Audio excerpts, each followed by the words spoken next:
All right, Krystal, what's on your radar? Well, in normal times, I would be planning a trip right now to the annual Fancy Farm picnic in rural Western Kentucky. Now, Fancy Farm, in my opinion, is one of the greatest political confabs in the country. Technically, it is actually a Catholic church picnic. But since it began back in 1881, it has developed into a massive political spectacle. On one side of the event, politicians line up to absolutely scorch one another as crowds roar and jeer and heckle, while on the other side, locals play bingo and eat barbecue, completely oblivious to the political proceedings. The mutton barbecue, by the way, is quite good. This part of Kentucky used to be solid Dem, what you might call yellow dog Dem, up until the 2000s. It actually made sense in a lot of ways. Western Kentucky was built in large part by FDR in the New Deal. Rural electrification transformed farming in the region. The Tennessee Valley Authority built a dam in the area, creating 2 large lakes, and a huge boost for the local economy that persists, by the way, to this day. They were so solid blue that they voted for both McGovern and Dukakis. Now, Reagan did win the area narrowly on his reelect. Clinton won it twice, and that was pretty much the end of that, as a wave of rural white voters continued their post-civil rights era shift from D to R.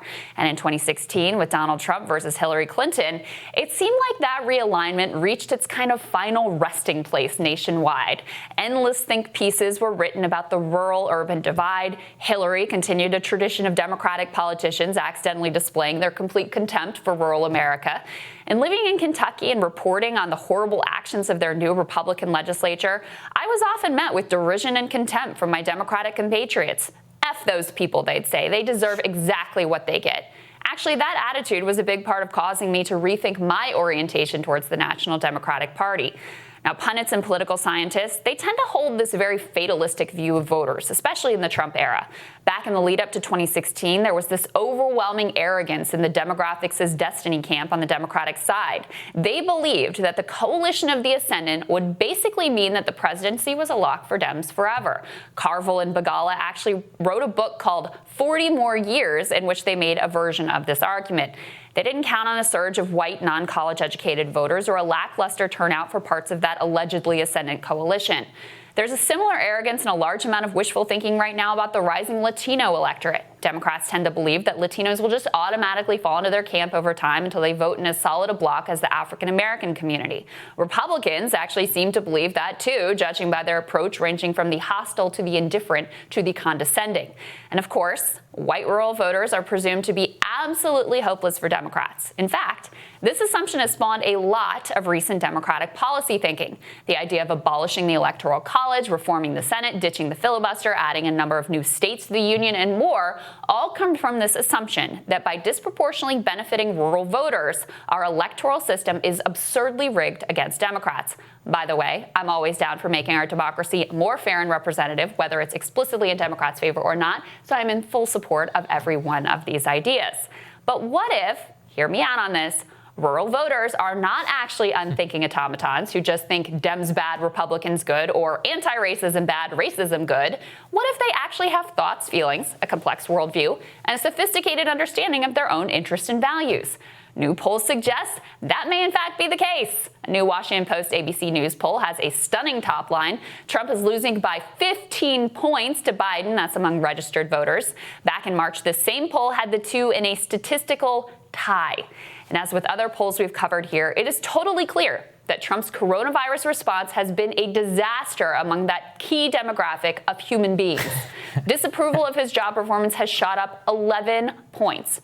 But what's actually fascinating is which groups have moved most sharply away from him during that period. In fact, it's rural Americans who are leading the way. Disapproval of Trump's job performance has increased 20 points among that group and 18 points among Southerners.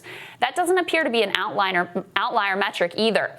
The average of a recent ABC Ipsos poll and Quinnipiac poll has Trump's coronavirus approval rating underwater with rural voters, albeit narrowly.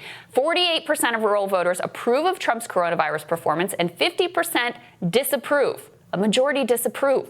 It's hard to understate how wild that is, given that Trump won rural America by something like 30 points.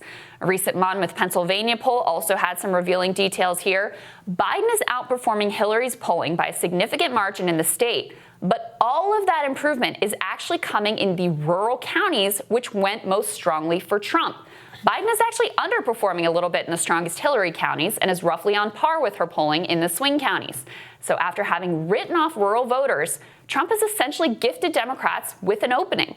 They're not going to win rural America outright, of course, but they could make some major gains. They could get another look. So what will they do with it? What should they do with it? Well, there's a fairly insane instinct in the party to believe that the way to win rural voters is to tack to the center on everything. It's the Clinton model of neoliberal corporatism. Of course, this is the playbook they've been running for decades, and for decades now, rural America has been fleeing the party. Instead, they should look to what kept places like Western Kentucky in the Democratic fold long after the Civil Rights era. The populist, assertive approach of FDR helped build the nation and helped build a lot of loyal small-town Democrats. Now, there's no doubt there's a pretty major cultural distance between the National Democratic Party today and a lot of the heartland. And there's also no doubt that those issues will absolutely win the day if your only choices are two parties of the rich that only actually dramatically differ on culture. Today, we've got one party that panders to rural voters and another that treats them with contempt. Maybe if someone tried out humanity, respect, and a real program of economic rights, you could create a new coalition of the ascendant. And Sagar, we were actually just talking in the break about how this lane is totally open. Like, for someone to actually seize the moment and have a real program of economic rights that's not only going to help us get through this crisis, but rebuild something new and better. Like, yeah, Joe Biden is crushing Trump right now, but he's not doing that either. I mean, that lane is just left completely wide open, and it's insane. It's horrible, really. Well, I mean, maybe it's good. I don't know, because it's also the greatest political opportunity of all time. And that's how I always look at it, which is like, look, you've got this lane. It's sitting right there. People want to be taken care of. People want to rebuild the economy, want to restructure the way that it works, our nation, everything, who we are. It's all about how we conduct commerce. And that's something that nobody wants to touch, because all the powers that be, all the elites, all the money that is vested in keeping that going are all pumping money towards candidates that are making sure that they'll do nothing about it. And I love this particular segment because these rural voters are just people like everyone else, as in that they think about what the most pressing issue is to their lives, and then they vote based on that. It's actually quite simple. They're not stupider. They're not different, all that different than anybody else. So what it is, how did Democrats in this particular case win over these voters? They didn't do anything. It's just that Trump messed up the coronavirus response. So that should be a lesson, which is that every single issue that they picked in order to go after Trump did not move the needle for this reason. Because it did not touch anything central to the lives of Americans who are struggling. And what was that? They would pick Russiagate. They would pick these, Ukraine, the impeachment, that type of stuff. That does not register. And the polling has been clear on this from day one. But honestly, I fear that, not fear, I mean, I know they're not going to learn the lesson. Oh, of course. I mean, let's be clear, I'm not hopeful. Right. They're just going to be like, oh, yeah, it's really cool how these people voted for us. And they're going to be like, I guess it's because we did all of these segments about how Trump is actually racist and about he was bought and paid for. It was the Lincoln Project. Yeah, it's really the Lincoln Project. It's like, no, rural voters are like everybody else. In fact, like most people, in that they have terrible health care, access to coverage, and that don't have access to a lot of resources and are afraid of coronavirus. Yeah. That's it. And people are complicated, right? Yeah. Their motives are good. Their motives are not. Like, it's all over the map. Look, so let's be clear about that. But there was, after Hillary lost, and after she lost, a lot of white voters who had voted for Obama twice and they flipped to Trump, there was, rather than any self-reflection about, where do we go astray? How could we win these people back? There was this whole conversation about, like, what are the excuses, right? It's Russia. That was the primary. Jim Comey figured, prominently. There was that, and then it was Russia.